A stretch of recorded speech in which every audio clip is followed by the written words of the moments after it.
आ गया ना। तो हम लोग शुरू करते हैं।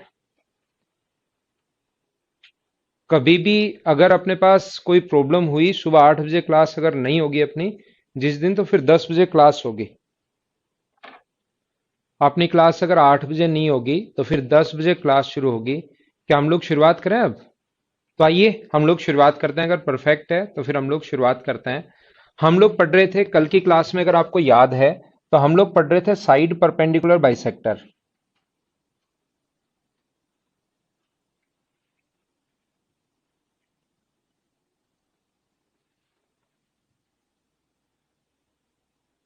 हम लोग पढ़ रहे हैं भुजा लंब समद्विभाजक, साइड परपेंडिकुलर बाइसेक्टर या भुजा लंब समद्विभाजक।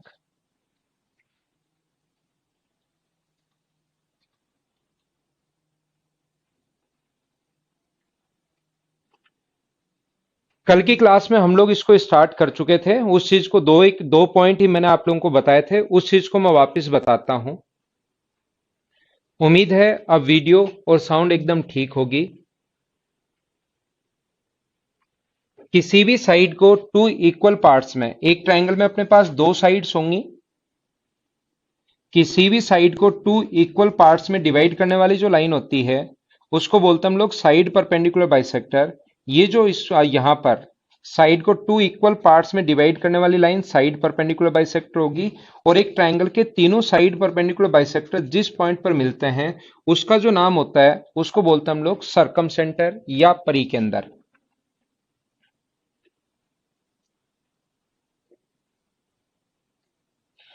एक ट्रायंगल के तीनों साइड परपेंडिकुलर बाइसेक्टर जिस पॉइंट पर इंटरसेक्ट करते हैं उसका जो नाम होता है उसको बोलते हैं हम लोग सर्कमसेंटर या परिकेंद्र।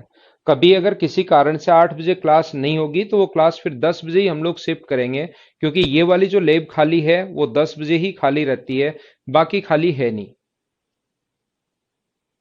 1 घंटे की होगी राहुल, फिर ये लैब पैक है। ठीक है। यहां पर ध्यान रखना, इसको सरकम सेंटर या परिकेंद्र इसलिए बोलते हैं क्योंकि इसको सेंटर मानकर एक ऐसा सर्किल ड्रॉ कर पाना पॉसिबल है जो इसके तीनों वर्टिसेस को टच करेगा।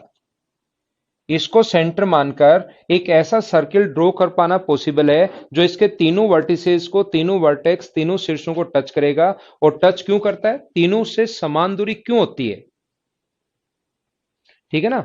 तीनों से, अब बात ये आती है कि तीनों से यहां पर सर्किल टच करेगा, इसका मतलब यहां से यहां तक की दूरी, यहां से यहां तक की दूरी और यहां से यहां तक की दूरी, इसका मतलब बराबर होनी चाहिए।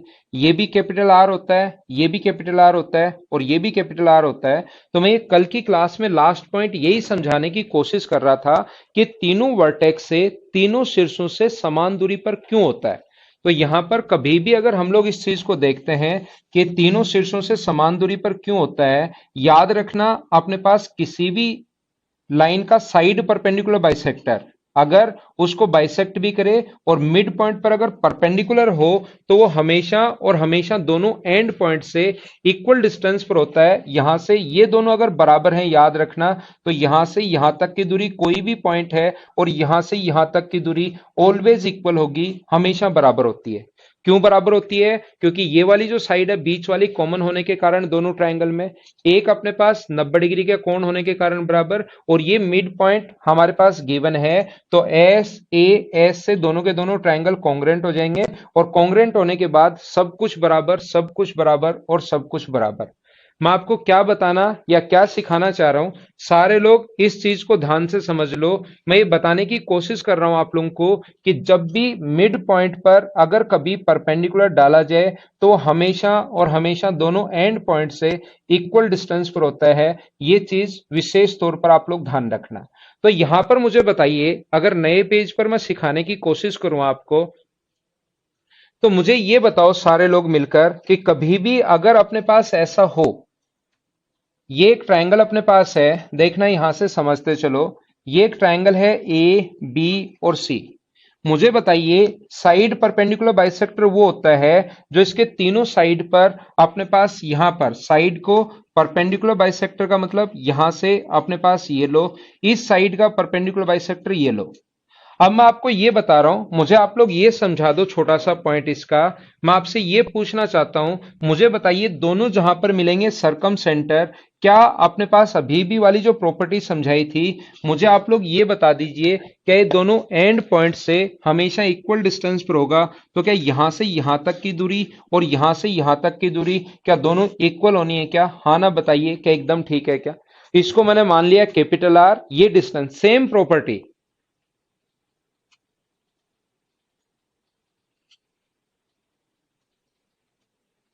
ठीक है,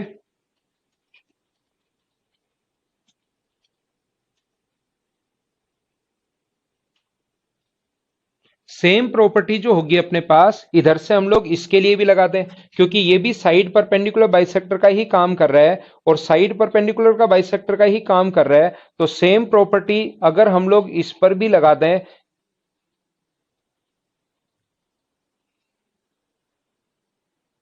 यहां पर, तो मुझे बताइए ये भी दोनों क्या एंड पॉइंट से इक्वल डिस्टेंस पर होगा क्या? आप कहोगे हाँ सर ये भी दोनों एंड पॉइंट से इक्वल डिस्टेंस पर होगा, तो ये भी आर है, ये भी आर है और इसको भी आर मान लिया, तो ये तीनों इक्वल हो गए। और तीनों अगर इक्वल हो जाएं, एक ही पॉइंट से तीन पॉइंट अगर इक्वल डिस्टेंस पर हैं, इसका मतलब एक ऐसा सर्किल ड्रॉ कर सकते हो जो अपने पास इन तीनों वर्टिसेस को टच करेगा। हाँ ना बोलिए कि एकदम ठीक है, सारे लोग समझ पाए हो क्या? ठीक है, प्रॉफिट एंड लॉस की क्लास कब होगी मैं बता दूंगा। तो मैं आपको सभी को क्या बता रहा था, क्या समझाने की कोशिश कर रहा था, देखना। पीडीएफ आज मैं डलवा देता हूं आप लोगों के लिए, पीडीएफ जो होगी क्वेश्चंस की सभी की और थ्योरी की पीडीएफ आज मैं डलवा देता हूं सभी लोगों के लिए। ठीक है, अब आप लोग ध्यान दो, क्योंकि क्लास 1 घंटे की है, तो बोर्ड पर आप लोग ध्यान रखोगे तो ज्यादा चीजें समझ में आएंगी। ठीक है, तो यहां पर मैं आपको क्या कह रहा था कि मुझे ये बताइए, सर्किल पढ़ाते टाइम मैं आप लोगों को सिखाऊंगा, ये चीजें मैं आप लोगों को बताऊंगा कि किसी भी सर्किल में देखना, आप लोग समझने की कोशिश करना, किसी भी सर्किल में सेंटर पर बना एंगल ऑलवेज सरकमफ्रेंस पर बने एंगल से डबल होता है। किसी भी सर्किल के द्वारा ये अगर कोण थीटा है, तो ये वाला जो कोण होगा वो 2 थीटा होगा, ये बात आप लोग ध्यान रखना।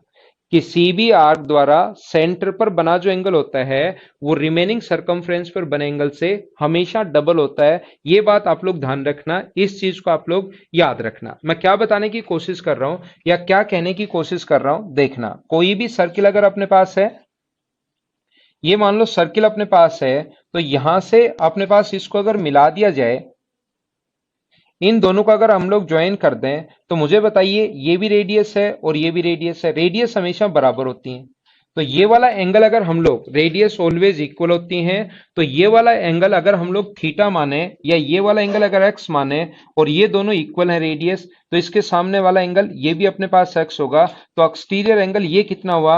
आप लोगों को ट्राइंगल से याद होगा, शुरुआत में बताया था exterior angle always sum of interior opposite के बराबर होता है।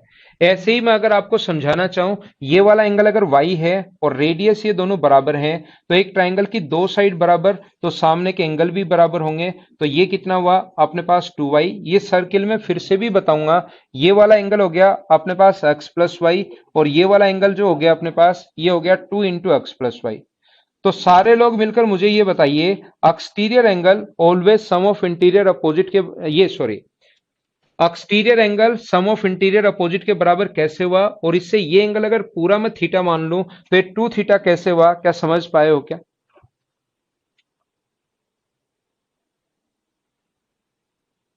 ठीक है ऋषिकेश, ये CP7 वो पहले क्लास 8 बजे नहीं हुई ना, तो शुरुआत में वहीं से कर रहा हूं जहां से कल छोड़ा था, उस चीज से आप नहीं घबराओ भाई। जहां पर आपने कल छोड़ा था मैंने उसी से शुरुआत कर रहा हूं, क्लास वही है, उसी के आगे से ही, और वो वापस आगे कभी होगी नहीं, तो कंटिन्यू ही चल रहा है, बीच में कोई क्लास छोड़ी नहीं है। 8 बजे वाली आज हुई नहीं थी। मैं आपको सभी को क्या बता रहा हूं, देखना।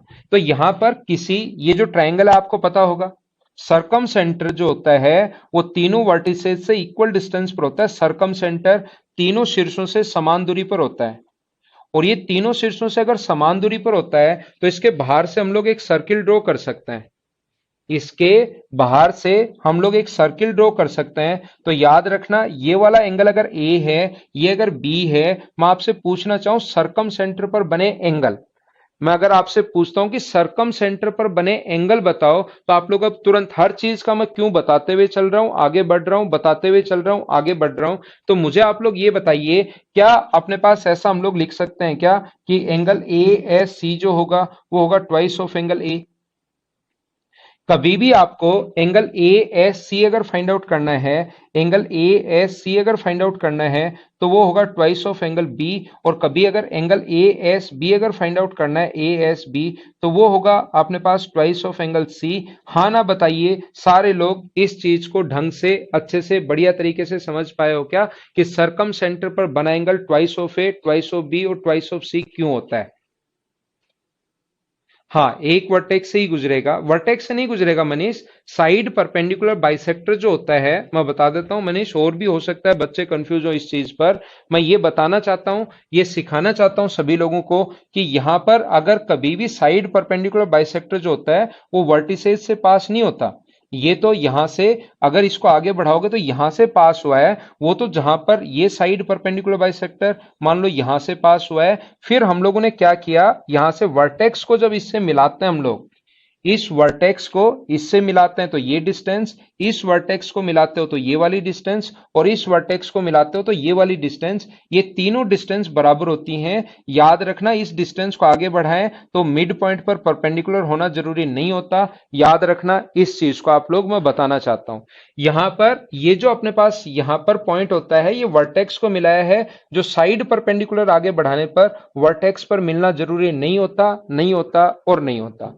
हाँ ना बोलिए, क्या सारे लोग समझ गए हो क्या, और भी कोई स्टूडेंट कंफ्यूज हो तो मैं बता देता हूं। यहां पर अपने पास A S B S C होगा, ये शुरुआत में जो होगा बी एस सी होगा, ये वाला, ये थोड़ा सा देख लेना, ये B S C twice of A होगा, ए एस सी जो होगा वो ट्वाइस ऑफ बी होगा, और ए एस सी जो होगा यहां पर ए एस सी कर लेना इसको, वो ट्वाइस ऑफ सी होगा। ये वाला जो एंगल होता है ये ट्वाइस ऑफ एंगल ए होता है, ये वाला जो एंगल होगा वो ट्वाइस ऑफ बी होगा, और ये वाला जो एंगल होगा वो ट्वाइस ऑफ सी होगा। यहां पर बना एंगल इससे डबल होता है। अब मैं आपसे पूछना चाहता हूं, मैं ये समझा चुका हूं आपको, पिछले जो पॉइंट था उसमें मैं ये बता चुका हूं, समझा चुका हूं कि तीनों इक्वल डिस्टेंस पर क्यों होते हैं। क्यों होते हैं? क्योंकि अपने पास यहां से मिड पॉइंट से अगर परपेंडिकुलर आप खींचते हो तो वो दोनों एंड पॉइंट से हमेशा इक्वल डिस्टेंस पर होता है, एंड पॉइंट से इक्वल डिस्टेंस पर होता है। ऐसे ही यहां पर इसके मिड पॉइंट से भी अगर परपेंडिकुलर डालोगे तो यहां पर दोनों एंड पॉइंट से इक्वल डिस्टेंस पर होगा। तो ये तीनों साइड बराबर क्यों होती हैं, ये बात मैं समझा चुका हूं। अब मैं आपसे पूछना चाहता हूं सभी लोगों से कि आप लोग मुझे बताइए इस चीज को, मैं आपसे पूछना चाह रहा हूं, मुझे बताओ तीनों साइड परपेंडिकुलर बाइसेक्टर जो होते हैं वो एक ही पॉइंट पर इंटरसेक्ट क्यों करते हैं। तीनों साइड परपेंडिकुलर जो बाइसेक्टर होते हैं वो तीनों एक ही पॉइंट पर इंटरसेक्ट क्यों करते हैं। यहां से ये, यहां से इस साइड का परपेंडिकुलर बाइसेक्टर, इस साइड का परपेंडिकुलर बाइसेक्टर हमें मिलेंगे, तीसरा साइड परपेंडिकुलर बाइसेक्टर यहीं से पास क्यों होता है, थोड़ा सा नीचे से और थोड़ा सा ऊपर से पास क्यों नहीं होता। अगर मैं आपसे ये पूछना चाहूं तो याद रखना तीनों साइड परपेंडिकुलर बाइसेक्टर ये इसलिए पास होते हैं एक ही पॉइंट से। हम लोग क्या करते हैं, इसको यहां पर ए बी और सी अगर ट्रायंगल है तो आप लोगों को याद होगा, मैं मान चुका हूं कि ये वाली डिस्टेंस दो से ही, तीसरा लेना जरूरी है ही नहीं, ये वाली डिस्टेंस इन तीनों से बराबर आ जाएगी। ये आर है, ये आर है और ये आर है। अब मैं क्या करूंगा, यहां से इस पर परपेंडिकुलर डालूंगा और मैं प्रूव करूंगा कि ये मिड पॉइंट है। उल्टा प्रूव करते हैं हम लोग, कोई भी लाइन यहां से पास होगी या नहीं होगी, पिछले 3 पॉइंट आप लोग समझ चुके होंगे अच्छे से कि कोई भी लाइन यहां से पास होगी और नहीं होगी, वो ऐसे प्रूव नहीं करते, उल्टा प्रूव करते हैं। पहले हम लोग लाइन ड्रॉ करते हैं और फिर हम लोग बोल देते हैं कि ये इसका मिड पॉइंट है, तो मिड पॉइंट पर परपेंडिकुलर जो होगा वो सिर्फ और सिर्फ एक ही हो सकता है। या आप लोग यहां से इसके मिड पॉइंट को मिला दो और फिर ये प्रूव कर देंगे कि ये परपेंडिकुलर है, वो बात एक ही है। तो यहां पर मुझे बताइए, अगर ये हम लोग परपेंडिकुलर डाल दें तो दोनों ट्रायंगल में क्या एक राइट एंगल होगा क्या। दोनों के हाइपोटेनस, ये और ये दोनों के हाइपोटेनस जो होगी दोनों ट्रायंगल में, कर्ण हमेशा बराबर होगा, और ये वाली जो साइड होगी ये कॉमन होने के कारण बराबर होगी। तो आरएचएस से ये ऊपर वाला ट्रायंगल, ये वाला आरएचएस से ये वाला ट्रायंगल ब्लू वाला और नीचे वाला रेड वाला जो ट्रायंगल है वो दोनों के दोनों कॉन्ग्रुएंट हो गए आरएचएस से। एक तो राइट एंगल है, एक हाइपोटेनस आर के कारण बराबर है और एक साइड कॉमन होने के कारण बराबर है, और कॉन्ग्रुएंट होते ही ध्यान रखना सब कुछ बराबर, सब कुछ बराबर, तो ये वाली साइड इसके बराबर होगी। तो हमने प्रूव कर दिया कि ये मिड पॉइंट भी है। तो मिड पॉइंट पर परपेंडिकुलर जो होता है वो सिर्फ एक ही हो सकता है। एक पॉइंट पर परपेंडिकुलर लाइन ऐसे नहीं हो सकती कि ये कोई भी अपने पास मिड पॉइंट है, इस पर ये भी परपेंडिकुलर है और इसी पॉइंट पर ये भी परपेंडिकुलर है, फिर 90 90 180 तो यही हो गया, फिर ये बीच वाला एंगल कितना होगा? तो इसलिए 90 और 90 180 तो दोनों लाइन एक ही लाइन होंगी। याद रखना परपेंडिकुलर जो हो सकता है वो सिर्फ और सिर्फ एक लाइन ही हो सकता है किसी भी एक पॉइंट पर। तो मिड पॉइंट प्रूव कर दिया, परपेंडिकुलर है तो साइड परपेंडिकुलर, और होता क्या है साइड परपेंडिकुलर बाइसेक्टर, वही तो होता है मिड पॉइंट पर परपेंडिकुलर। ध्यान रखना आप लोग। क्या आगे चले? बिल्कुल ठीक है, ठीक है भाई। दाऊद इब्राहिम आपने फिर से आज नाम चेंज कर दिया। आप एक नाम चेंज रखो भाई, कल आपने कुछ और कर रखा था। आप ही हो ये शैतान, है ना? क्या आगे चले? मिड पॉइंट पर एक ही होगी, बिल्कुल राहुल एकदम ठीक है। जितेंद्र ब्लैक बोर्ड आज यूज नहीं होगा, ये नया बोर्ड है, इस पर ये चीजें मुझसे अचानक ऐसे मिटती भी नहीं है देखो, इसलिए इसी पर पढ़ लो भाई, इसी पर आप पढ़ लीजिए। आगे चलते हैं हम लोग। नेक्स्ट पॉइंट मैं आपको समझाने की कोशिश करता हूं, नेक्स्ट पॉइंट मैं आपको बताने की कोशिश करता हूं। यहां पर कभी भी अगर अपने पास ऐसा हो, देखना आप लोग, ये अगर हम लोग बात करें कभी भी एक्यूट एंगल ट्रायंगल की, न्यून कोण त्रिभुज की, अगर हम लोग एक्यूट एंगल ट्रायंगल न्यून कोण त्रिभुज की अगर बात करें तो ध्यान रखना न्यून कोण त्रिभुज में जो अपने पास सरकम सेंटर होता है वो हमेशा और हमेशा उसके अंदर की तरफ बनता है। ये आप लोग ध्यान रखना, सरकम सेंटर बनेगा उसके अंदर की तरफ। अगर हम लोग पोजीशन ऑफ सरकम सेंटर की बात कर रहे हैं कि एक्यूट में कहां बनेगा, ऑब्ट्यूज में कहां बनेगा, राइट में कहां बनेगा, उन चीजों की मैं बात कर रहा हूं। अगर हम लोग बात करें राइट एंगल ट्रायंगल की, समकोण त्रिभुज की,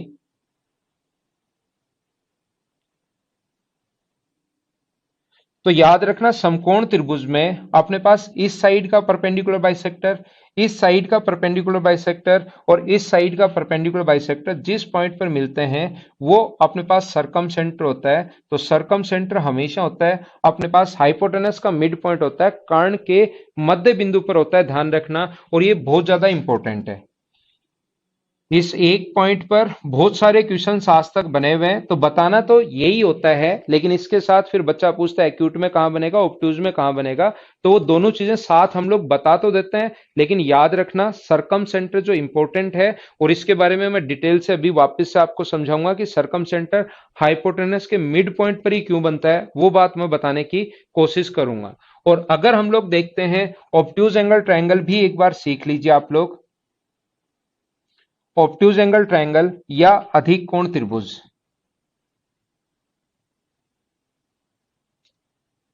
तो अपने पास ऑब्ट्यूज एंगल ट्रायंगल जो है, अधिक कोण त्रिभुज जो है, इसमें इस साइड का ये कोई भी ट्रायंगल है ए बी और सी, इसमें साइड का परपेंडिकुलर बाइसेक्टर जहां पर मिलेंगे, इस साइड का परपेंडिकुलर बाइसेक्टर, इस साइड का परपेंडिकुलर बाइसेक्टर और इस साइड का परपेंडिकुलर बाइसेक्टर जहां पर मिलते हैं उसको सरकम सेंटर यानी कि हम लोग परिकेंद्र बोलते हैं। तो एक्यूट में ध्यान रखना अंदर बनेगा, राइट एंगल ट्रायंगल में हाइपोटेनस जो कर्ण होता है उसके मध्य बिंदु पर, और ऑब्ट्यूज में निकल जाता है बाहर। इस चीज को मैं वापस से समझाता हूं, वापस एक्सप्लेन करता हूं, और इस पर बेस्ड क्वेश्चंस पूछे जाते हैं, याद रखना आप लोग। बिल्कुल ठीक है। देखिए तो मैं आपको क्या कह रहा था, क्या समझाने की कोशिश कर रहा हूं। नेक्स्ट पॉइंट मैं आपको बताता हूं, देखना। मुझे बताइए क्या मैंने अभी भी आप लोगों को लिए मैंने पढ़ाया है कि कोई भी अपने पास यहां पर ये चीज मैंने कहा है कि सरकम सेंटर को सेंटर मानते हुए बाहर से सर्किल खींच सकते हो, और सेंटर पर बना एंगल अपने पास सरकमफ्रेंस पर बने एंगल से अपने पास डबल होता है। ये चीज मैंने आप लोगों को बताई, ये सर्किल में वापस भी बताऊंगा, वहां वापस भी एक्सप्लेन करूंगा। तो यहां पर मैं क्या कह रहा हूं कि हम लोग इतना बड़ा ले लें कि सेंटर पर बना जो एंगल होता है, इतनी बड़ी चाप या ये डायमीटर ले लें कि ये अपने पास 180 डिग्री है। तो मुझे बताइए फिर सरकमफ्रेंस पर बना एंगल आधा होगा, आधा होगा तो क्या ये वाला जो एंगल होगा वो क्या 90 डिग्री होगा क्या? अब इसी चीज को मैं उल्टा करके पढ़ा रहा हूं आपको। यहां पर देखिए ये होता सर्किल से है, लेकिन ट्रायंगल पढ़ रहे हैं तो ट्रायंगल में इसी चीज को उल्टा करके मैं आपको क्या पढ़ा रहा हूं, मैं आपको ये पढ़ा रहा हूं कि राइट एंगल ट्रायंगल में जो सरकम सेंटर बनेगा, मुझे बताइए ये राइट एंगल है तो 180 डिग्री, इसका मतलब इसके बाहर से, इसका मतलब इसके बाहर से मुझे आप लोग ये बताइए क्या हम लोग सर्किल ड्रॉ कर सकते हैं क्या? और ये सर्किल ड्रॉ कर सकते हो तो ये वही तो बन गया, देखो वापस से यही, इसको थोड़ा सा मैंने घुमा दिया है। इस डायग्राम को चाहो तो आप लोग ऐसे बना लो, यही जो वो बनाना चाहते हो। तो ये व्यास है 180 होगा, ये 180 होगा तो ये कितने डिग्री होगा, 90 डिग्री होगा। तो ध्यान रखना ये ट्रायंगल ए बी सी में हमें पता है कि सरकम सेंटर को सेंटर मानते हुए एक सर्किल ड्रॉ कर सकते हैं। तो याद रखना इसकी जो रेडियस होगी अपने पास यहां से यहां तक की जो दूरी होगी, जो सरकम रेडियस होगी अपने पास, आर जो होता है वो अपने पास होगा किसका आधा होता है, कर्ण का आधा होता है, हाइपोटेनस का हाफ होता है। ये आप लोग ध्यान रखना, कर्ण जो होगा वो हाइपोटेनस का हाफ होगा, हाइपोटेनस का,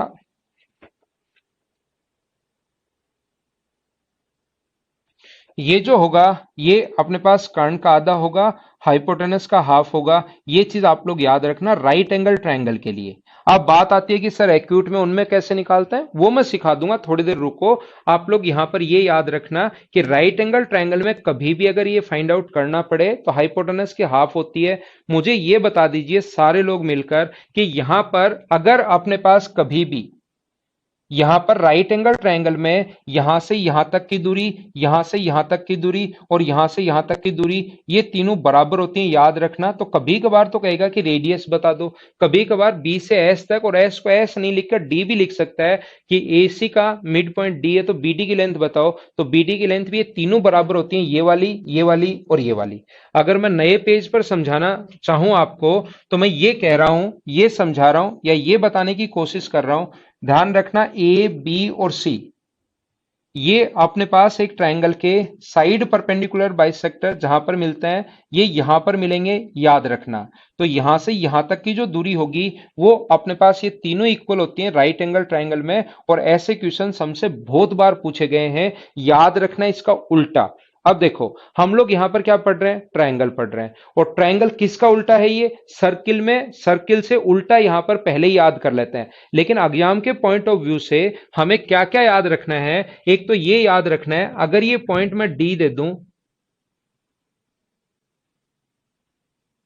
अगर ये पॉइंट मैं डी दे दूं और मैं बोलूं डी ए सी का मिड पॉइंट है, तो ध्यान रखना B D A D C D बराबर होंगी, और किसकी आधी होंगी, हाइपोटेनस यानी कि कर्ण की हाफ होगी। ये चीज आप लोग ध्यान रखना। जैसे मैं आपसे पूछता हूं पहला, और फिर इससे एक इंपॉर्टेंट पॉइंट भी बताता हूं कि क्या याद रखना चाहिए ताकि एग्जाम में क्वेश्चन आए तो देखते आप लोग करो। ये 3 है, ये 4 है, और राइट एंगल अगर है तो बताओ ये कितना होगा, तो आप बोलोगे 5 होगा।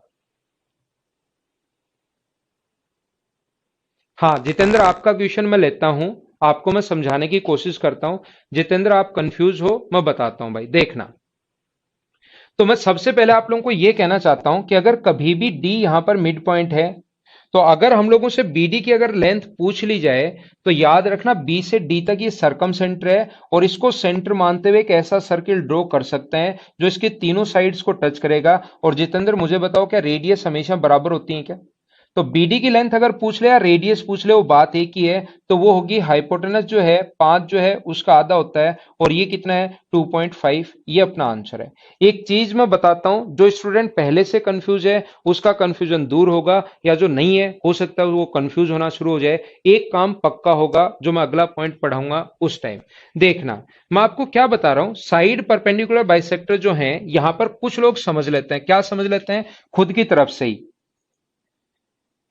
यहां पर अपने पास ऐसा है, एक ट्रायंगल है ए बी और सी, ध्यान रखना इस साइड का परपेंडिकुलर बाइसेक्टर, इस साइड का परपेंडिकुलर बाइसेक्टर, यहां पर ये मैं बताना चाह रहा हूं, इस साइड का परपेंडिकुलर बाइसेक्टर, इस साइड का परपेंडिकुलर बाइसेक्टर जहां पर मिलते हैं उसको सरकम सेंटर, और तीसरा मिड पॉइंट पर जो परपेंडिकुलर बाइसेक्टर होगा, अगर परपेंडिकुलर बाइसेक्टर की बात करें तो वो ध्यान रखना इधर से निकल जाएगा, वो यहां पर इस पर आकर नहीं मिलेगा। वो तो हमने क्या किया, खुद ने यहां से इसको ज्वाइन किया है, जैसे हम लोग पहले ज्वाइन कर रहे थे, और बाद में मैंने बता दिया है कि ये अपने पास जो होगा अपने पास यहां से ये वाली डिस्टेंस, ये वाली डिस्टेंस और ये वाली डिस्टेंस इक्वल होगी। ये चीज मैंने आपको समझाने की कोशिश की है। याद रखना, यहां से इसको मिलाएंगे तो उस पर परपेंडिकुलर बाइसेक्टर नहीं होता। परपेंडिकुलर बाइसेक्टर होता है तो ऊपर से निकलेगा या नीचे से निकलेगा। मैंने पहले ही समझाया है कि एल्टीट्यूड ऐसा जरूरी नहीं कि वर्टेक्स से पास हो। ये बात आप लोग ध्यान रखना। वर्टेक्स से कब पास होगा? वर्टेक्स से पास होगा या तो इक्विलेटरल ट्रायंगल है या राइट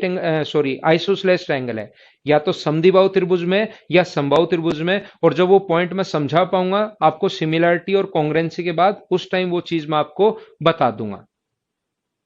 हाँ ना बताइए दया मीना, अब समझ पाए क्या कि यहां पर ये एल्टीट्यूड नहीं होगा? बी से एस या बी से डी जो भी पॉइंट मानो, ये इस पर एल्टीट्यूड नहीं होगा। इसको फिर आप लोग क्या बोलोगे? ये मिड पॉइंट अगर है, यहां से एल्टीट्यूड मिड पॉइंट पर मिलते हैं, और ये अगर मिड पॉइंट है तो इस चीज को, क्योंकि मैं पढ़ा चुका हूं इसलिए अब मैं बता सकता हूं कि इस चीज को हम लोग बोलते हैं माध्यिका। तो कभी कभार ये क्वेश्चन तो देकर हम लोगों से ये भी पूछ सकता है, राइट एंगल ट्रायंगल देकर। देखो कितने क्वेश्चंस पूछे जा सकते हैं, पहले मैं वो बताता हूं। क्वेश्चन जो पूछे जा सकते हैं हम लोगों से, वो इस टाइप से पूछे जाएंगे कि आप लोग बता दीजिए, ये अपने पास ए बी सी ट्रायंगल है, ठीक है ना, और ये पॉइंट अपने पास डी है, मिड पॉइंट है इसका। तो वो कहेगा ये 3 है, ये 4 है, ये 5 है, तो सरकम रेडियस बताओ, परिवर्त की त्रिज्या बताओ। पहला क्वेश्चन, तो आपका आंसर होगा 2.5। दूसरा, डी अगर मिड पॉइंट है तो बीडी की लेंथ बताओ, तो 2.5। तीसरा क्वेश्चन लैंग्वेज में देगा, आप लोग माध्यिका की लंबाई बताओ, मीडियन बताइए कितनी होगी इसकी माध्यिका, मीडियन बीडी, क्योंकि बीडी मिड पॉइंट है तो मीडियन बीडी की लेंथ कितनी होगी? 2.5। ये हम लोगों से पूछा जा सकता है। हाँ ना बोलिए, एकदम ठीक है क्या? बीएस मीडियन है? हाँ मीडियन होगी, ये तो मैंने बताया ही ना रजनीकांत भाई, ये तो मैंने बताया ही। तो यहां पर मैं आप लोगों को ये बता रहा था या ये समझाने की कोशिश कर रहा हूं। अब मुझे बताओ, अगर बीडी मीडियन है, बीडी अगर मीडियन है तो क्या ग्रेविटी सेंटर जरूर इसी पर कहीं पर होगा क्या? बीडी अगर मीडियन है, बीडी अगर माध्यिका है, तो गुरुत्व के अंदर माध्यिका पर ही तो होता है। और माध्यिका को क्या वो 2:1 में बांटता है क्या? तो कभी कभार आप लोगों से लेंथ पूछ ली जाती है कि आप लोग बता दीजिए कि आप लोग यहां पर जो अपने पास बीजी है उसकी लेंथ क्या होगी, ऐसा एग्जाम में पूछ लेता है। तो बीजी की अगर लेंथ कभी भी पूछे तो क्या ये 2.5 जो आया है माध्यिका की लेंथ, इसको 2 पॉइंट आप लोग अपने पास बी से जी तक जो होगा वो 2/3 ऑफ बीडी होगा, क्या आप लोग लिख सकते हो क्या? तो बीडी की जो लेंथ है, 2/3 ऑफ बीडी की जो लेंथ है वो कितनी है अपने पास? 2.5। तो ये आंसर कितना आ जाएगा? 5/3। अगर कभी भी आप लोगों से लेंथ पूछी जाए बीजी की तो। आ रही है बात समझ में आपको? अगर कभी भी आपको जीडी की लेंथ पूछी जाए कि गुरुत्व केंद्र से डी तक की डिस्टेंस बताओ, तो वो अपने पास 1/3 होता है बीडी का। टोटल जो मीडियन है, इधर वाला अगर 2:1 माने तो इधर वाला 2/3 होता है और इधर वाला 1/3 होता है। क्या बिल्कुल ठीक है क्या? अब मैं आपको क्या बताना चाह रहा हूं, तो जीडी की जो लेंथ होगी वो 1/3 ऑफ बीडी, और बीडी की लेंथ कितनी है? 2.5। तो ये अपने पास आ गया 2.5/3, ये अपना आंसर है। अब मैं आपको क्या बताना चाह रहा हूं, देखना यहां पर कुछ लोगों को क्या करते हैं कुछ बच्चे, और कुछ मतलब लोग क्या करते हैं, यहां पर बीडी की जो लेंथ होती है वो याद करवाते हैं बच्चों को। यहां पर मैं कहूंगा रटना कोई चीज नहीं है कि बीजी की जो लेंथ होगी वो आपको ये निकालना ही नहीं पड़े, और ये 2/3 ऑफ बीडी होगी, और बीडी की जो लेंथ होती है वो कितनी होती है अपने पास? AC/2 होती है। तो 2 से 2 डिवाइड कर दो और ये डायरेक्ट आंसर आ जाएगा AC/2। तो ये चीज आपको रटनी पड़ेगी, फिर डायरेक्ट भी अपने पास है, बी से जी तक की दूरी बताओ, तो ये फॉर्मूला बन गया AC/3। कितने भी फॉर्मूले बना सकते हो ऐसे, तो आप लोग हर छोटी सी चीज नहीं सोचो नया फॉर्मूला बच्चों को रटवा दो, हर चीज सोचो नया फॉर्मूला बच्चों को रटवा दो। तो ऐसे तो कितनी भी चीजें रटवाई जा सकती हैं, लेकिन इससे आपके दिमाग में रहेगा यार यहां से यहां तक की दूरी इसका बाई 3 होता है, मैं रट लेता हूं, मैं रट लेता हूं, मैं रट लेता हूं, ये डिस्टेंस इसका थर्ड होता है। जबकि आप अगर कॉन्सेप्ट से करोगे तो भी ज्यादा टाइम नहीं लगेगा, इसका आधा और आधे का 2/3, बात वही है अगर आपको सिस्टमेटिक पता है तो। कुछ लोग जो घर पर बैठे हैं, हाँ, राइट एंगल ट्राइंगल में दोनों अलग अलग होंगे राकेश। मीडियन ये अलग होगी, ये तो मैं पीछे बताकर आ गया ना खुद मेरी तरफ से, मुझे लगा आप लोगों के दिमाग में क्वेश्चन बन रहा होगा। तो मीडियन तो ये लाइन यहां से यहां मिला होगा, उसको मीडियन बोलते हैं। जबकि साइड परपेंडिकुलर बाइसेक्टर इधर से पास होगा, ये जो होता है ये साइड परपेंडिकुलर बाइसेक्टर होता है। राकेश क्या अब तो आपको याद रह जाएगा क्या, साइड परपेंडिकुलर बाइसेक्टर वर्टेक्स से जाना जरूरी नहीं है, ध्यान रखना आप लोग। और कभी यहां से मान लो ये बोलो कि सर मैं तो यहां से 90 डिग्री का कोण बनाने वाली लाइन खींचूंगा, तो 90 डिग्री का कोण बनाने वाली लाइन एल्टीट्यूड हम लोग डालेंगे, वो मिड पॉइंट पर नहीं मिलता, फिर मिड पॉइंट पर ऐसे मिलता है। तीनों में डिफरेंस देख लो। मीडियन क्या होती है, मीडियन वो होती है जो वर्टेक्स से मिड पॉइंट को मिला है। एल्टीट्यूड क्या होता है, जो सॉरी साइड परपेंडिकुलर बाइसेक्टर क्या होता है, जो मिड पॉइंट पर अपने पास 90 डिग्री का कोण बनाए, वर्टेक्स पर जाना जरूरी नहीं है। अब तीसरा नाम आता है जो शुरुआत में पहला पॉइंट जहां से शुरुआत किया था, एल्टीट्यूड क्या होता है, तो आप बोलोगे एल्टीट्यूड वो होता है जो 90 डिग्री का कोण बनाए, ये मिड पॉइंट पर आना जरूरी नहीं है। तो ऐसे ये तीनों अलग अलग होते हैं, ध्यान रखना। एल्टीट्यूड अलग होगा, मीडियन अलग होगी, और साइड परपेंडिकुलर बाइसेक्टर अलग होगा। एक बच्चा कह रहा है सर डी मिड पॉइंट नहीं हो, तो भाई मिड पॉइंट होगा, यही तो मैं बताकर आया हूं आपको। कम से कम मैं अभी तक आज की क्लास में 5 से 7 लाख बार ये बात बता चुका हूं कि ये जो होता है ये इसके मिड पॉइंट पर जाकर क्यों मिलता है, पूरा का पूरी बात मैंने बताई कि सर्किल बनाकर दिखाया। और लास्ट में अरविंद केजरीवाल साहब आपका वही क्वेश्चन है, नहीं अरविंद केजरीवाल साहब का नहीं, विवेक विवेक आपका लास्ट में फिर से भाई वही क्वेश्चन है, ठीक है ना। ठीक है प्रशांत जाखड़ भाई। तो मैं क्या बता रहा था, मैं ये बता रहा था कुछ बच्चों के दिमाग में अब ऐसे आता है कि सर हमारे पास ये तीन, ये तो आपने बता दिया, चलो एग्जाम में अगर ये ऐसे आ जाए कि अपने पास ये ए है, ये बी है और ये सी है, तो एक बार जो क्वेश्चन आ चुका है बीजी की लेंथ AC/2 बच्चों को रटवा दिया जाता है। लेकिन मैं तो आपसे ये कहूंगा, ये अपने पास 4 है, ये अपने पास 3 है, अगर एजी की लेंथ अगर कभी पूछ ले तो वो भी आपको पता होना चाहिए कि कैसे मैं निकालूंगा। और मैंने ऑफलाइन क्लासेस में बहुत बार देखा है कुछ बच्चे क्या करते हैं, जो एक बार क्वेश्चन आ चुका है बी से जी तक की लेंथ क्वेश्चन आ चुका है तो AC/3 होगा, AC/3 होगा, लगभग 30%, 25-40% लोगों को ये चीज रटी हुई रहती है। लेकिन जैसे ही मैं दूसरा क्वेश्चन की लैंग्वेज थोड़ी सी चेंज करता हूं तो फिर मैं पूछता हूं कि चलो ये छोड़ दो, ए से जी तक की लेंथ बताओ, और 95% बच्चे फंस जाते हैं। तो इसका मतलब आपके कॉन्सेप्ट कब क्लियर होंगे, जब रटना आप लोग छोड़ोगे। तो देखो ये कितना आसान है, मुझे बताइए इसको यहां पर मीडियन मिड पॉइंट पर आकर मिलती है, ऐसे में सोचना सर ये बड़ा है ये छोटा है, वो मीडियन का कॉन्सेप्ट लो, हो सकता है थोड़ी इधर मिल जाए अगर सही बनाओगे तो। ये भी 2 होगा, ये भी 2 होगा, और पाइथागोरस थ्योरम से क्या आप लोग यहां से एडी की लेंथ क्या निकाल सकते होगे बताओ। अगर 90 डिग्री का कोण है, ये अपने पास 3 है और ये अपने पास 2 है, तो 3 का स्क्वायर अपने पास 9 होगा और 2 का स्क्वायर अपने पास 4 होगा। तो पाइथागोरस थ्योरम से एडी की जो लेंथ होगी वो क्या √13 होगी क्या, एडी की लेंथ √13 होगी। ये रेशियो 2:1 होता है, तो एजी की जो लेंथ होगी अपने पास 2/3 ऑफ एडी होगी क्या। तो एक कॉन्सेप्ट आपको पता होना चाहिए कि हम लोग करते कैसे हैं, कैसे हम लोग इन चीजों को फाइंड आउट करते हैं। आपकी रटी हुई चीजें रहेंगी तो बाद में प्रॉब्लम आएगी। हाँ ना बोलिए, क्या एकदम ठीक है क्या,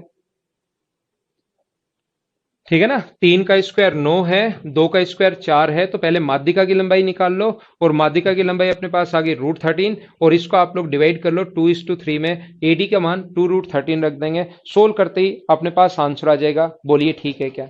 दूसरा आप लोग यहां पर क्या याद कर सकते हो, मैं क्या बताने की कोशिश कर रहा हूं, एक पॉइंट ये याद करो आप लोग, देखो अपने पास ये है ना ऐसे, ये इस प्रकार से अपने पास है, साइड परपेंडिकुलर बाइसेक्टर हमेशा और हमेशा ध्यान रखना हाइपोटेनस के मिड पॉइंट पर मिलते हैं साइड परपेंडिकुलर बाइसेक्टर। तो यहां से ये डिस्टेंस और ये डिस्टेंस बराबर होती है। लेकिन मैं तो आप लोगों को ये बोलूंगा कि आप लोग हमेशा और हमेशा क्या करो, इसका उल्टा याद करो। आप लोग क्या करो, एक स्ट्रेट लाइन के यहां से,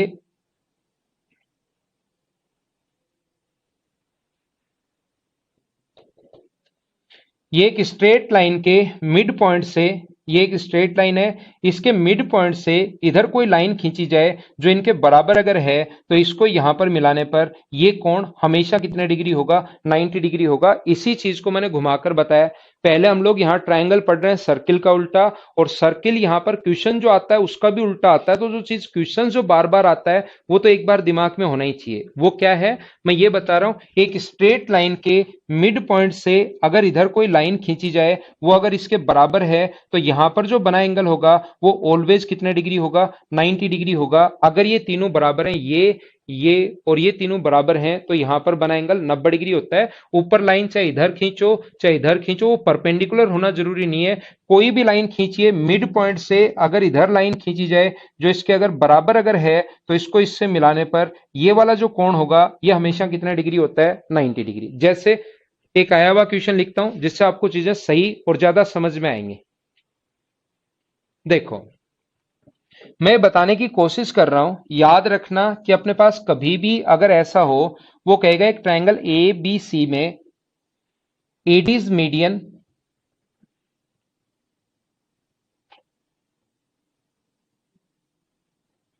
and AD equals to half of BC.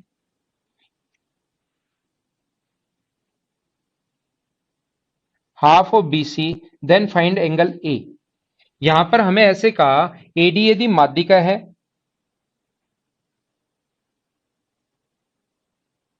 और एडी बराबर हाफ बीसी है, तो एंगल ए फाइंड आउट करो।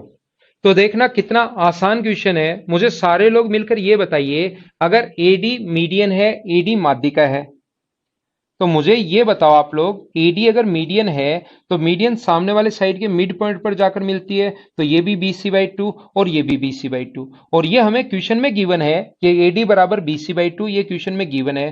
तो ये तीनों जैसे ही बराबर हो गए, ये और ये तीनों जैसे ही बराबर हो गए, तो ये वाला जो कोण हो गया वो मुझे बताइए क्या 90 डिग्री हो गया क्या। और ऐसे छोटे छोटे क्वेश्चन हम लोग उसे पूछ सकता है। कॉन्सेप्ट अगर क्लियर है तो ऐसा कोई पॉइंट नहीं हो सकता जो आपके समझ में नहीं आए या आप लोग नहीं कर पाओ। आगे चलें।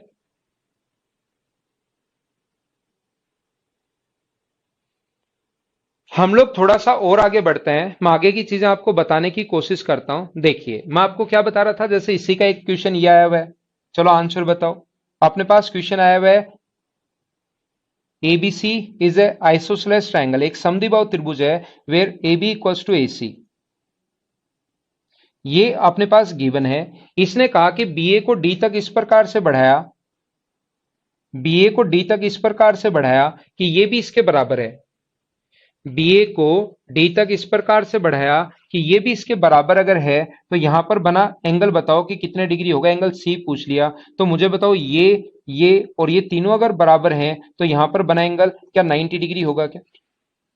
क्वेश्चन वो जितने चाहे उतने बना सकता है, उसकी जितनी मर्जी आए। क्वेश्चन 5 बनाए, 7 बनाए, 1000 बनाए, 5000 बनाए, 7000 बनाए। छोटे छोटे क्वेश्चन, कॉन्सेप्ट अगर एक बार पकड़ में आ गया तो वो कितने भी क्वेश्चन बना सकता है। जैसे अपने पास ये बोलेगा कि एक ट्रायंगल है ABC, एक ट्रायंगल अपने पास AB और C है, इसका G ग्रेविटी सेंटर है, और AG बराबर है किसके, AG बराबर है BC के।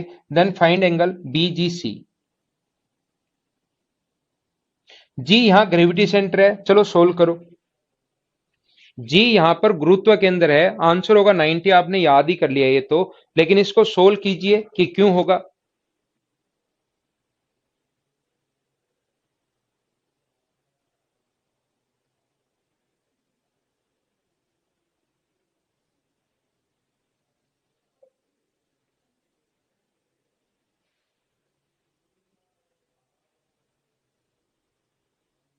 ठीक है, तो यहां पर ऐसे जो क्वेश्चन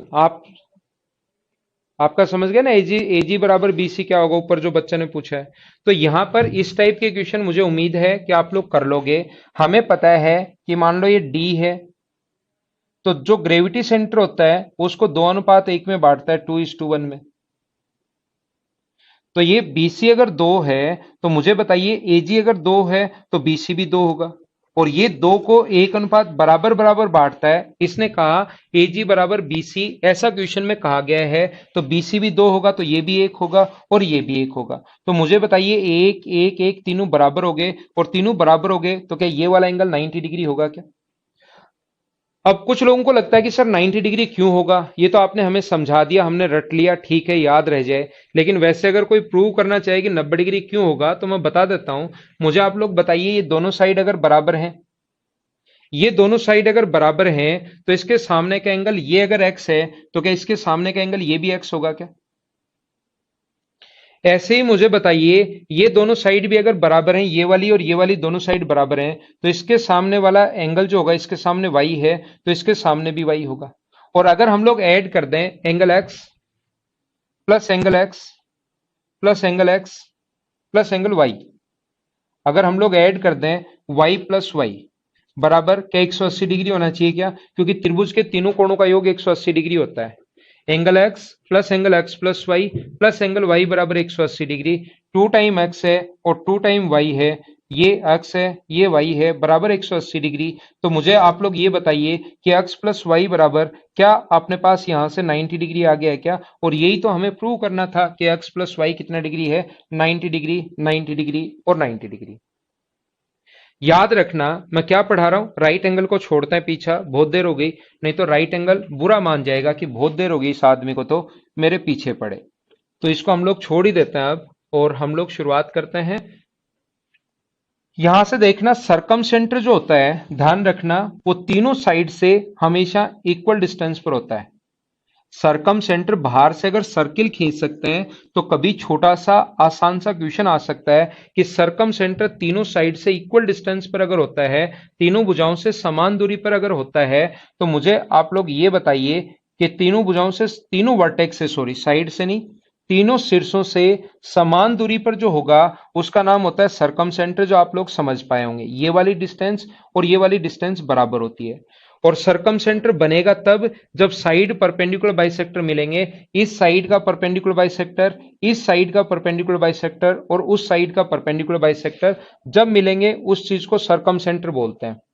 अगर मैं सभी से आप लोगों से पूछूं, ध्यान से सुनने की कोशिश करना, अगर मैं सभी से यह बात पूछूं कि मुझे बताओ बी एस सी क्या होगा, बी एस सी क्या होगा, तो आप लोग बोलोगे सर बी एस सी जो होगा वो ट्वाइस ऑफ एंगल ए होगा। मुझे बताइए क्या बिल्कुल ठीक है क्या? बी एस सी अगर मैं आपसे पूछूं कि क्या होगा तो आप लोग बोलोगे सर ट्वाइस ऑफ ए होगा, जो बिल्कुल ठीक है। मैं भी कहूंगा हाँ यार आप एकदम सही कह रहे हो। दूसरा मुझे बताइए, मिड पॉइंट पर अपने पास परपेंडिकुलर होता है, ये मिड पॉइंट है, तो यहां से यहां तक ये अगर ए है, ये अगर ए है तो इधर वाली डिस्टेंस भी ए बाई टू होगी और इधर वाली डिस्टेंस भी ए बाई टू होगी। ध्यान रखना मिड पॉइंट पर परपेंडिकुलर होता है, ये डिस्टेंस भी कितनी होगी, ए बाई टू। मिड पॉइंट पर परपेंडिकुलर होता है उसी को साइड परपेंडिकुलर बाइसेक्टर बोलते हैं। कॉन्सेप्ट ये मिड पॉइंट का। ठीक है कुलदीप शर्मा, मैं अभी डलवा देता हूं पीडीएफ आपके क्वेश्चन की। मुझे आप लोग ये बताइए, सारे लोग मिलकर ध्यान से समझने की कोशिश करना, मुझे ये बताओ कि ये साइड इसके बराबर है, ये साइड इसके बराबर है, ये दोनों साइड बराबर, ये आर और आर होने के कारण ये इसके बराबर है और बीच वाली साइड कॉमन होने के कारण बराबर। तो क्या दोनों ट्रायंगल कॉन्ग्रेंट हो गए? कॉन्ग्रेंट हो गए तो ये इसके बराबर 90 पहले से ही पता है। पूरा एंगल अगर ट्वाइस ऑफ ए था तो इधर वाला एंगल भी बराबर बराबर होगा, ए होगा, और इधर वाला एंगल भी ए होगा। क्या सारे लोग मुझे बताओ, क्या समझ पाए हो क्या कि ए क्यों होगा? यही बात मैं बताना चाह रहा हूं कि ये वाला जो एंगल यहां पर छुपा हुआ होता है, इसको अगर परपेंडिकुलर आप लोग डालोगे मिड पॉइंट पर, या मिड पॉइंट पर परपेंडिकुलर होता है वही साइड परपेंडिकुलर बाइसेक्टर होता है, तो ये वाला एंगल ए होगा। और यहां पर थोड़ी सी मैं ट्रिग्नोमेट्री लगाऊंगा। ट्रिग्नोमेट्री अगर आपको मैं पढ़ा चुका हूं तो आपको पता होगा कि साइन जो रेशियो होता है, या नहीं पढ़ा तो कोई बात नहीं, साइन अभी याद कर लो। साइन बराबर होता है अपने पास परपेंडिकुलर, जो भी एंगल लेते हैं उसके सामने वाला परपेंडिकुलर, ए अपॉन टू, ये तो हुआ परपेंडिकुलर, अपॉन हाइपोटेनस, और हाइपोटेनस कितना है, आर। ये हम लोग लिख सकते हैं साइन ए बराबर ए बाई टू अपॉन आर। तो साइन ए बराबर अपने पास यहां से साइन एंगल ए है ये, बराबर ए अपॉन टू आर। और मुझे बताइए ए अपॉन साइन ए बराबर, ए अपॉन साइन ए बराबर क्या हम लोग टू आर लिख सकते हैं क्या? ऐसे ही याद रखना, सेम कॉन्सेप्ट से अगर आप लोग इसको इधर आगे बढ़ाओगे और यही कॉन्सेप्ट अगर इधर लगा दोगे आप लोग, ये वाला ही कॉन्सेप्ट अगर इधर लगा दोगे, इस साइड यहां से मिड पॉइंट पर परपेंडिकुलर डालोगे, और यही कॉन्सेप्ट अगर इस साइड भी आप लोग लगा दोगे, तो सेम कॉन्सेप्ट प्रूव होगा। 2r बराबर होगा, तो इसी तरीके से आप लोग खुद प्रूव करना किसके बराबर होगा, b अपॉन साइन b के बराबर होगा। और ऐसे ही यही कॉन्सेप्ट अगर इस ट्रायंगल में ये सेम आगे की तरफ बढ़ाओगे, ये एंगल C, तो अपने पास तीसरा जो पॉइंट आएगा वो अपने पास आएगा 2r बराबर अपने पास होगा C अपॉन साइन ए। तो मुझे बताइए, ये भी 2r के बराबर है, ये भी 2r के बराबर है, और ये भी 2r के बराबर है, क्या तीनों को बराबर रख सकते हैं क्या? आप कहोगे सर आराम से बराबर रख सकते हो, तो क्या मैं लिख सकता हूं क्या? एक बार मुझे बताइए, जगह अपने पास ये यहां पर ही लिख देता हूं मैं, क्या लिख सकता हूं क्या a अपॉन साइन ए बराबर b अपॉन साइन बी बराबर c अपॉन साइन सी बराबर 2r? हाँ ना बोलिए, क्या लिखा जा सकता है क्या? a अपॉन साइन ए बराबर b अपॉन साइन बी बराबर c अपॉन साइन सी बराबर 2r? हाँ ना बोलिए, क्या लिखा जा सकता है क्या?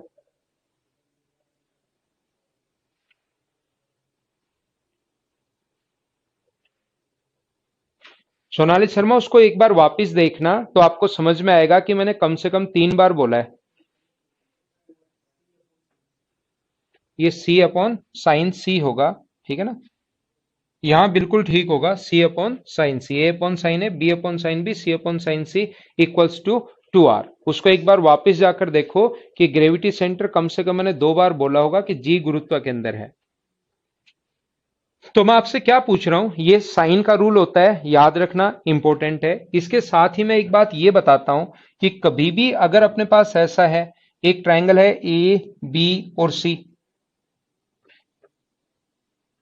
ये वाली साइड अगर B है, ये वाली साइड अगर C है, और ये वाला एंगल अगर A है, तो याद रखना इसके एरिया का जो फॉर्मूला होता है, जिसको हम लोग डेल्टा से डिनोट करते हुए आ रहे हैं, एरिया का फॉर्मूला जो होगा वो होगा हाफ इंटू बी इंटू सी इंटू उसके मध्य का जो कोण लेते हैं वो हम लोग साइन में लेते हैं। कल की क्लास में भी मैंने बताया होगा, मेंसुरेशन में भी सिखाया होगा, फिर मैं आप लोगों को बता देता हूं, सिखा देता हूं कि एरिया का फॉर्मूला 1/2, दो जो भुजाएं होती हैं बी और सी उसका इंटू करते हैं, और बीच का कोण हमेशा किस में लेते हैं हम लोग, साइन में लेते हैं, ध्यान रखना साइन ए।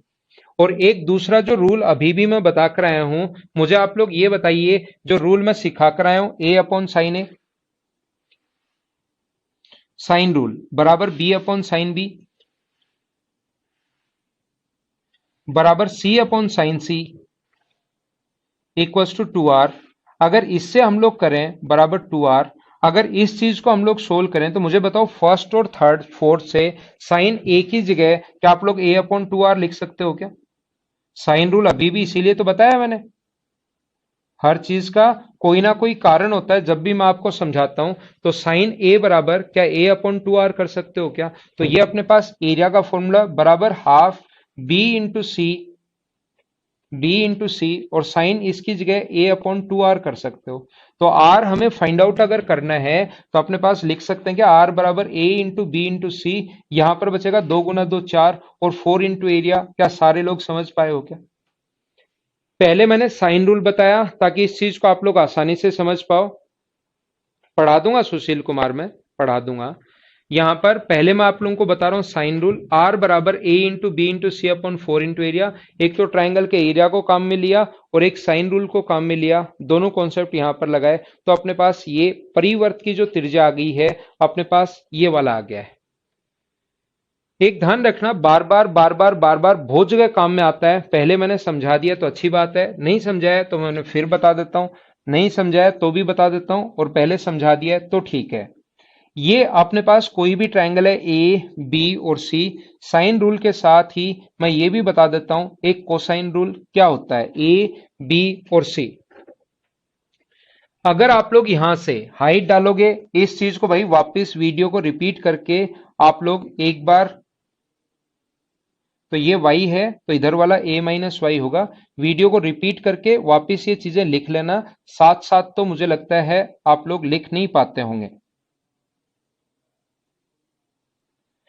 तो यहां से इस वाले ट्रायंगल की अगर मैं बात करूं, इस वाले ट्रायंगल की, ए, इस पॉइंट का नाम दे दो डी, ए डी सी की बात करूं तो 90 डिग्री के सामने कर्ण जो होता है एच स्क्वायर बराबर होगा अपने पास ये रहा, एच स्क्वायर बराबर होगा सी स्क्वायर माइनस वाई स्क्वायर। अगर ट्रायंगल ए डी सी की बात करें, 90 डिग्री के सामने कर्ण है, 90 डिग्री के सामने वाली साइड के स्क्वायर में से ये माइनस करोगे तो एच स्क्वायर। और ऐसे ही ट्रायंगल ए डी बी की बात कर रहा हूं मैं, पहले ए डी सी नहीं, पहले बात कर रहा हूं ए डी बी, और अब मैं बात कर रहा हूं ए डी सी इधर वाले ट्रायंगल की। पहले ए डी बी की बात की है, अब ए डी सी में मुझे बताओ एच स्क्वायर बराबर क्या लिख सकते हो, तो आप कहोगे सर लिख दो आप बी स्क्वायर माइनस ए माइनस वाई का होल स्क्वायर, ये एकदम ठीक है। इसको नाम देता हूं मैं इक्वेशन फर्स्ट और इसको नाम देता हूं मैं इक्वेशन सेकंड। तो आप बोलोगे सर पहला भी ए एच स्क्वायर का मान है और दूसरा भी एच स्क्वायर का मान है, आप तो एक काम करो दोनों को बराबर रख दो। इक्वेशन फर्स्ट और सेकंड को अगर बराबर आप लोग रखोगे तो मुझे बताइए क्या आएगा, आप लोग लिखोगे C square minus Y square बराबर B square minus A square minus Y square plus 2ay, और यहां से वाई स्क्वायर से वाई स्क्वायर कट गया है। तो अपने पास यहां पर मुझे आप लोग ये बता दीजिए कोस बी बराबर, ये एंगल अगर बी है तो कोस बी बराबर आप लोग क्या लिखोगे, कोस बी बराबर क्या आधार बटे कर्ण लिखोगे क्या, तो आधार तो अपने पास y है और कर्ण कितना है अपने पास c। यहां से कोस बी बराबर आधार बटे कर्ण होता है तो अपने पास ये है, तो c का जो मान होगा या y की जो वैल्यू होगी वो मुझे बताइए, क्या c कोस b लिख सकते हैं क्या। ये जो y और h हमने माना है उसने तो ट्रायंगल सिर्फ एबीसी दिया हुआ था, ये y और h हमने माना है उसने तो ट्रायंगल एबीसी दिया हुआ था, तो h तो हम लोगों ने पहले ही गायब कर दिया। ये एक y एक्स्ट्रा आ रहा है, इसको हमें और खत्म करना है, तो मैं क्या करूंगा सी स्क्वायर बराबर B square minus A square, और ये y हमें पसंद नहीं है क्योंकि एग्जामिनर ने नहीं दिया, हमें जो क्वेश्चन में गिवन होता है सिर्फ ट्रायंगल एबीसी दिया हुआ है उसी में आंसर बताना है, तो y की जगह आप लोग यहां पर सी कोस बी लिख सकते हो। इसको जब आप लोग सोल्व करोगे तो ये इधर आ जाएगा ए square plus C square minus B square बराबर बचेगा 2ac कोस बी, और कोस बी बराबर जो हो गया ये कोसाइन रूल होता है A square plus C square minus B square upon 2ac, ये जो रूल है ये अपने पास कोसाइन रूल है, याद रखना याद रखना और याद रखना।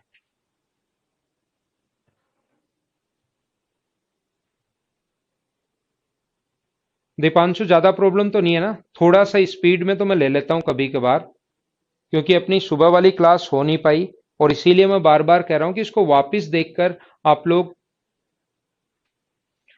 देखकर इसको लिख लेना, तभी थोड़ा सा सही रहेगा 1 घंटे की क्लास में। दाऊद कह रहा है 5 मिनट पहले क्लास खत्म कर दो, नेहरा सर की क्लास कंटिन्यू कैसे लेंगे, वो भी 1.5 घंटे। ठीक है ठीक है, कोसाइन रूल मैं बता देता हूं, अभी 8 मिनट 7 मिनट है, 2 मिनट में कोसाइन रूल एक बार फिर लिख देता हूं और 5 मिनट पहले क्लास छोड़ दूंगा फिर। ठीक है दाऊद, आपकी बात भाई माननी पड़ेगी। ए बी और सी, ये ए है ये बी है और ये सी है, तो कोस ए बराबर अपने पास क्या होगा, कोस ए बराबर याद रखना B square plus C square minus A square, इसको माइनस लेते हैं और बाकी नीचे 2bc ऐसे लिखते हैं। कोस बी बराबर अपने पास क्या होगा A square plus C square minus B square upon 2ac, और कोस सी बराबर अपने पास A square plus B square minus C square upon 2ab, ऐसा हम लोग लिखेंगे। ये अपने पास है कोसाइन रूल, आप लोग याद रखना। ये टोटल था अपने पास सरकम सेंटर, और सरकम सेंटर के जो मिक्स से जो क्वेश्चंस आते हैं इन सेंटर और सरकम सेंटर में पढ़ा चुका हूं आप लोगों को, इसलिए अपने पास मिक्स जो क्वेश्चन आएंगे ना, एक सेंटर और है ऑर्थो सेंटर, उसको और बता देता हूं, और उसके बाद इनके जो 1 घंटे की क्लास से भी ज्यादा टाइम लगेगा जब इनको हम लोग अलग अलग कर लेंगे। एक बार याद रखना, कोई भी स्टूडेंट जो पहले इतना डीप से नहीं पढ़ा हुआ है थोड़ा कंफ्यूज होगा कि सर इतनी चीजें हम लोग कैसे याद करेंगे, लेकिन याद करना पूरी ज्योमेट्री का बात करें ट्रायंगल 90% है, बाकी क्वाड्रिलेटरल पॉलीगन, सर्किल, लाइन और एंगल सिर्फ और सिर्फ 10% है। तो इस पर अगर आपने ढंग से मेहनत कर ली, आगे कुछ भी प्रूव करना होगा, सब कुछ प्रूव करेंगे हम लोग ट्रायंगल से।